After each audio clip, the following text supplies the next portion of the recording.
The year of 1789, a time when France, once the most powerful kingdom in Europe, stood on the brink of chaos. Behind the glittering walls of Versailles, King Louis XVI and Queen Marie Antoinette lived in luxury, while the streets of Paris echoed with hunger, and despair. The cries for bread were becoming cries for freedom. The people of France were no longer willing to be silenced by privilege, poverty, and injustice. The French Revolution didn't erupt overnight. It was the result of deep and long-standing causes: social inequality, economic crisis, political corruption, and the rise of new ideas about liberty and equality. Together, these forces ignited a movement that would shake the very foundations of monarchy, inspire revolution across the world, and forever change the course of human history. So, please, for those who have reached here, please subscribe to North Media so that we can get more information about this video. Please like it in order to reach to other peoples who are engaged in. So you are welcome in this conversation of today. Today we are going to talk about the causes of this French Revolution. So thank you. You are most welcome.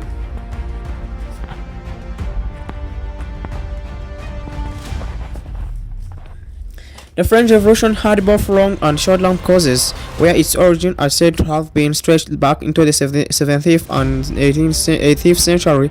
The outstanding causes were as follows. First, the existing government. It had very poor practices. The government ran systems that were so chaotic in virtual all areas. It closed its doors to political reform, which was taking place in other parts of Europe, especially Britain. The king enjoyed absolute power and cared less about what took place among the population. Common citizens had no say or share in the government.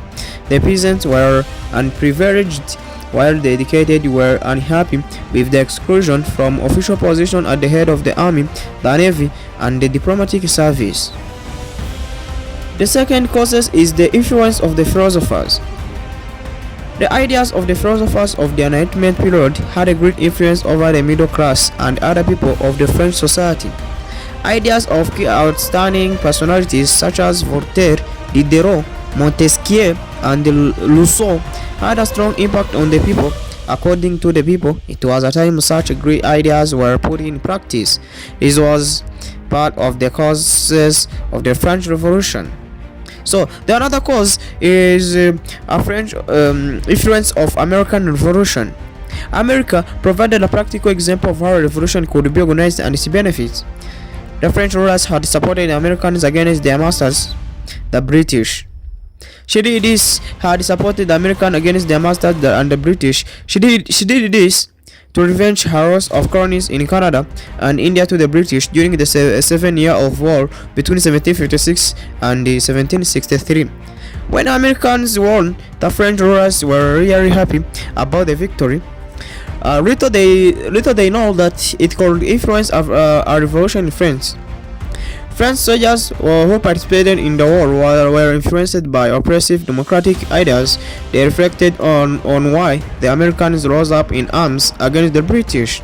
It dawned on them that the conditions back in France were worse and equally oppressive. Americans rose against heavy taxation, yet the French were also heavily taxed by the government. So, another cause is the bankruptcy of the French government. The French government, as we have already observed, had been bankrupt for many years before the revolution. This was caused by luxurious lifestyle of kings and members of the royal family, exemption of the nobility, higher clergy, and the church from the taxation led to laws of Canada and India to Britain. French involvement in the American War of Independence also contributed to its bankruptcy. All this forced the government to live on debts, which were a costly affair altogether. The bankrupt government could not provide essential service to its citizens. The bankrupts made successive government ministers for finance to advise on taxing the exempted groups. This was first never supported by the king due to opposition from the groups of from the groups concerned. By the worsening economic conditions made the king to accept the idea in May 1789. To enforce the recommendation, a meeting of the Estate General Meeting was to be summoned. It was this meeting that began a revolution. The third class had to be handled well for things to move according to plan. This meant removing some of the burden of taxation from their shoulders and putting it into those of the first and the second classes. This was not to be. So the another cause is the character of King Louis XVI. So the Louis XVI was a weak and indecisive. His personality contributed to the revolution. Louis was inconsistent in his actions. At every stage in the revolution, he encouraged reform and he then drew back. This was the dangerous, and things were made worse because he was influenced by his wife, Marie Antoinette. So, the second cause is the influence of Marie Antoinette. Being an Austrian, she was viewed with contempt because it was the French alliance with Austria which made France to fight in 7-year war, which led to the loss of Canada and India. Marie had partly contributed to the people's hatred of her. She was ignorant of the need for reform and was unsympathetic to her people's situation and at the time. The queen is said to have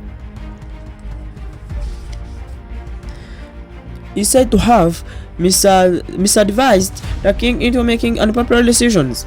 She was also busy wasting taxpayers' money on luxurious parties, giving a lot of gifts, employing about 500 servants, and buying 4 pairs of shoes per week, leading to financial crisis and led to the French Revolution. So, this following cause is the inflation. So we are still under the influence of Marie Antoinette. This is the number following influence which was made by this queen. The following is inflation.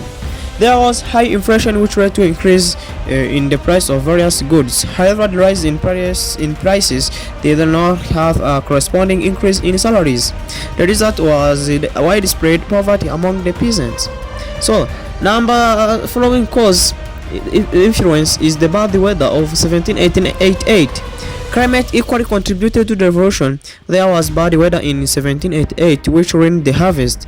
This eventually raised the prices of maize, bread, and other foodstuff, bringing about widespread starvation. There also followed a severe winter in early 1789, which, besides the unbearable cold conditions, flooded rivers and ports in the country. So, the following cause is the social class struggle. The French society was divided into 3 classes, which was the clergy, the nobles, and the middle class with the peasants. The clergy and nobles were enjoying a lot of privileges like to own large land, to dominate the key government posts, to be exempted from taxes, forced labor, and from military conscription, not to be imprisoned, to be promoted in the army, to be from military conscription, not to be imprisoned, to be promoted in the army, to be entitled to education, to be judged by the special court, to revive the tributes from the peasants, to have the rights to get pensions, to enjoy all forms of freedom, to have the slaves, to have the right to stay in the king's palace, and the right to have the army and move the weapons in public. The peasants and the middle class were 23 million out of 25 million, but were denied to all sorts of freedom, subjected to forced labor, to an unfair taxation system. They were imprisoned without trial, were denied to be promoted in the army and higher education. The middle class, the bourgeoisie, was composed of teachers, lawyers, doctors, scientists, industrialists, and they had the problem related to the despite their education, they were excluded from top posts in the government and the army. They had also money to the government and were not sure of recovering that money. By 1789, they had read and interpreted the work of philosophers to the peasants, which forced them to fight against the ancient regime. So, the following cause is the unfair ownership. The land was unfairly distributed among the nobles and the clergy at the expense of the majority peasants. Peasants survived as tenants on their landlords' estates who exploited them. Reason why they dominated for reforms in the revolution of 1789. So the frame cause is the unfair taxation system. By 1789, the taxation system of France was unfair, where the poor peasants were forced to pay a lot of taxes like salt tax, church tax, property tax, lodi tax, title and custom duty, while the rich nobles and the clergy were exempted from taxation. The peasants, being tired of this unfair taxation system, rose up in the French Revolution. Dismissal of the dismissal of the financial reformers. This was the dismissal of capable financial controllers who were called Turgot and Necker, which worsened the financial crisis in France. They had just suggested the reforms of taxing the wealth of the nobles and the clergy, but the queen advised the king to expel them. This led to the revolution. The another cause is the influence of England.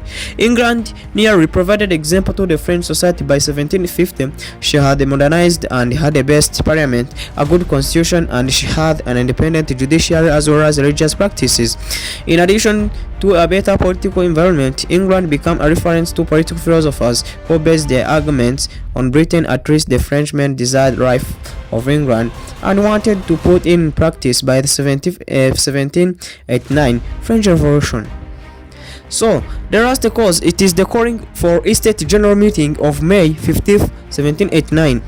All in all, the above factors created a fertile environment to the revolution, and it needed an incident to spark off a great revolution. So, King Louis XVI decided to call a meeting for all three classes Sunday of May 15th, 1789 in order to resolve the economic crisis the country was in. There was 1,224 delegates who attended, that is 308 for clergy, that is 295 for nobles, and 621 for the third class. Jacques Necker advised the king that the third class members should double because they represented the majority. That's why the third class members were 621.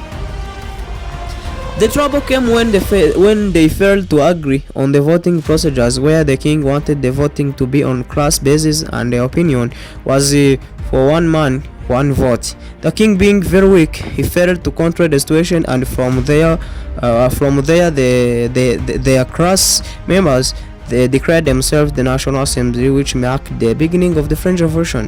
The result was even greater distress, coupled with the treaty France had signed with Britain in 1786, which allowed the cheap British manufactured goods into France in return to corresponding concessions on French wine.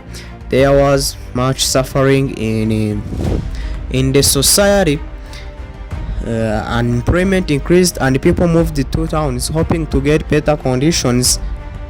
These people brought into being the characteristic party mob of the revolution, idle, desperate, ready to cheer on the most extreme measures, and destined to sway the fortunes of events on several vital occasions. So, all these factors jointly contributed to the breakout of the revolution in 1789. The process began with the king's summoning of the Estates General Meeting on 15th May in 1789. So, thank you to all of those who are following me. I'm called Adolf. I'm a teacher, and I wish to